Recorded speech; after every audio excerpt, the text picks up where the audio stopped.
ولما ورد ماء مدين وجد عليه أمة من الناس يسقون ووجد من دونهم امرأتين تذودان قال ما خطبكما قالتا لا نسقي حتى يصدر الرعاء وأبونا شيخ كبير. When he arrived at the spring of Midian, he found there a crowd of people watering their flocks, and he found apart from them 2 women holding their flocks back. He asked the women, "What is it that troubles you?" They said, "We cannot water our flocks until the shepherds take their flocks away, and our father is a very old man." فسقى لهما ثم تولى إلى الظل فقال رب إني لما أنزلت إلي من خير فقير. On hearing this, Moses watered their flocks for them, and then returned in a shaded place and said, "My Lord, I am truly in great need of any good that you might send down to me." فجاءته إحداهما تمشي على استحياء قالت إن أبي يدعوك ليجزيك أجر ما سقيت لنا. فلما جاءه وقص عليه القصص قال لا تخف نجوت من القوم الظالمين. Soon thereafter, one of the 2 women came to him, walking bashfully, and said, "My father invites you that he may reward you for your having watered our flocks for us." When Moses came to him and narrated to him the whole of his story, he said, "Have no fear, you are now safe from the iniquitous people."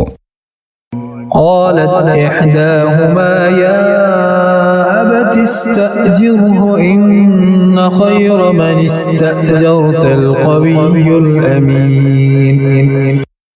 One of the 2 women said, "Father, employ this man in your service. The best whom you might employ is he who is strong and trustworthy." قال إني أريد أن أنكحك إحدى ابنتي هاتين على أن تأجرني 8 حجج فإن أتممت 10 فمن عندك وما أريد أن أشق عليك ستجدني إن شاء الله من الصالحين. Her father said to Moses, "I want to marry one of these 2 daughters of mine to you, if you serve me for 8 years. But if you complete 10 years, that will be of your own accord, but not an obligation. I do not intend to treat you harshly. If Allah wills, you will find me an upright man." قال ذلك بيني وبينك أيما الأجلين قضيت فلا عدوان علي والله على ما نقول وكيل. Moses replied, "So that is agreed between me and you. Whichever of the 2 terms I fulfill, I trust that I shall not be wronged. Allah is a witness over the covenant we are committing ourselves to." فلما قضى موسى الأجل وسار بأهله آنس من جانب الطور نارا قال لأهلهم كثوا إني آنست نارا لعلي آتيكم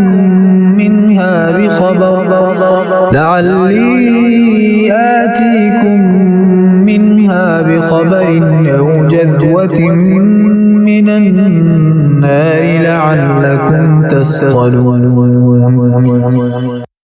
When Moses had fulfilled the term and was journeying with his family, he perceived a fire in the direction of the Mount Sinai. He said to his family, "Wait here, I have observed a fire. Maybe I will bring to you some news or a brand of fire from there, that you may warm yourselves."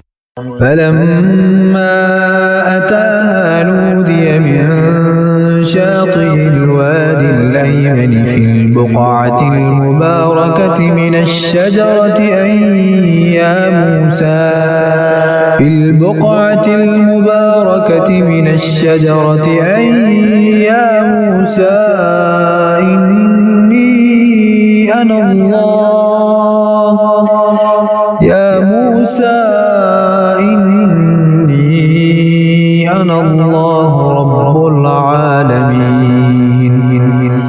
But when he came to the fire, a cry was heard from the right bank of the valley, from a tree in the hallowed ground. "O Moses, verily I am Allah, the Lord of all creatures of the universe." وأن ألق عصاك فلما رآها تهتز كأنها جان ولا مدبرا ولم يعقب يا موسى أقبل ولا تخف إنك من الآمنين. He received the command, "Throw away your rod." But when he saw the rod writhing as though it were a serpent, he turned back in retreat and did not even look behind. He was told, "O Moses, go ahead and have no fear. You are perfectly secure." أسلك يدك في جيبك تخرج بيضاء من غير سوء واضمم إليك جناحك من الرهب فذلك برهانان من ربك إلى فرعون وملئه إنهم كانوا قوما فاسقين. Put your hand into your bosom, and it will come out shining without any blemish. And draw your hand close to your body to still your fear. Those are the two clear signs from your Lord for Pharaoh and his chiefs, for truly they are a disobedient people. قال رب إني قتلت منهم نفسا فأخاف أن يقتلون. Moses said, "My Lord, I have killed one person from among them, and I fear that they will kill me." وأخي هارون هو أفصح مني لسانا فأرسله معي يرد أن يصدقني إني أخاف أن يكذبون. My brother Aaron is more eloquent in speech than I, so send him with me as a helper to confirm my truthfulness, for I fear that they will reject me as a liar. قال سنشد عضدك بأخيك ونجعل لكما سلطانا فلا يصلون إليكما بآياتنا أنتما ومن اتبعكما الغالبون. He said, "We will certainly strengthen you through your brother, and will invest both of you with such power that they shall not be able to hurt you. With the help of our signs, the two of you and your followers will prevail." فلما جاءهم موسى بآياتنا بينات قالوا ما هذا إلا سحر مفترى وما سمعنا بهذا في آبائنا الأولين.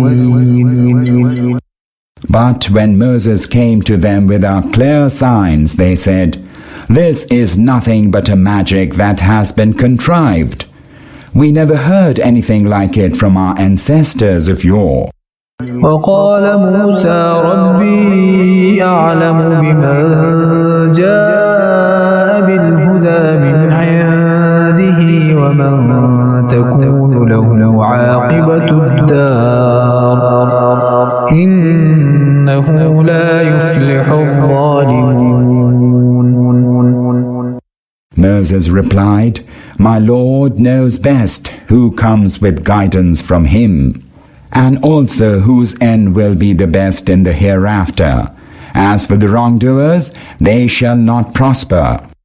وقال فرعون يا أيها الملأ ما علمت لكم من إله غيري فأوقد لي يا هامان على الطين فاجعل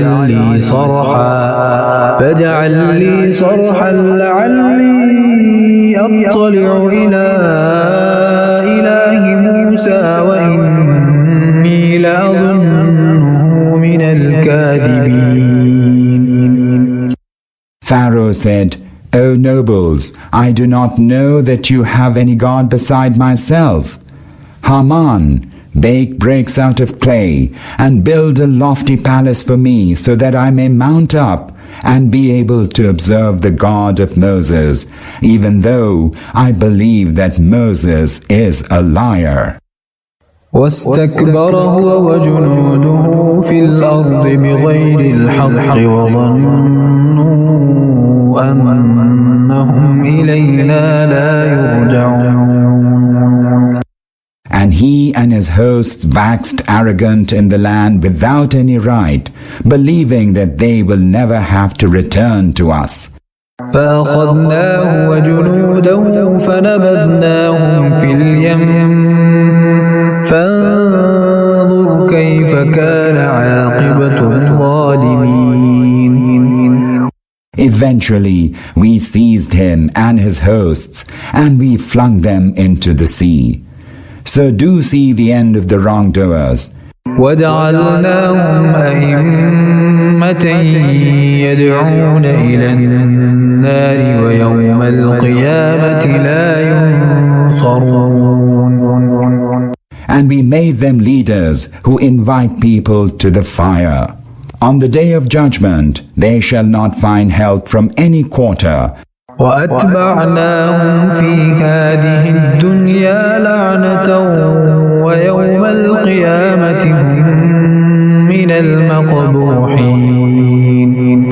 We have made a curse to pursue them in this world, and on the day of judgment they shall be among the despised. ولقد آتينا موسى الكتاب من بعد ما أهلكنا القرون الأولى بصائر للناس وهدى ورحمة لعلهم يتذكرون. After we had destroyed the earlier generations, we bestowed the book on Moses, a source of enlightenment for people, and a guidance and mercy that they may take heed. وما كنت بجانب الغربي إذ قضينا إلى موسى الأمر وما كنت من الشاهدين. O Muhammad, you were then not on the western side when we bestowed this commandment of law, and you were not among its witnesses.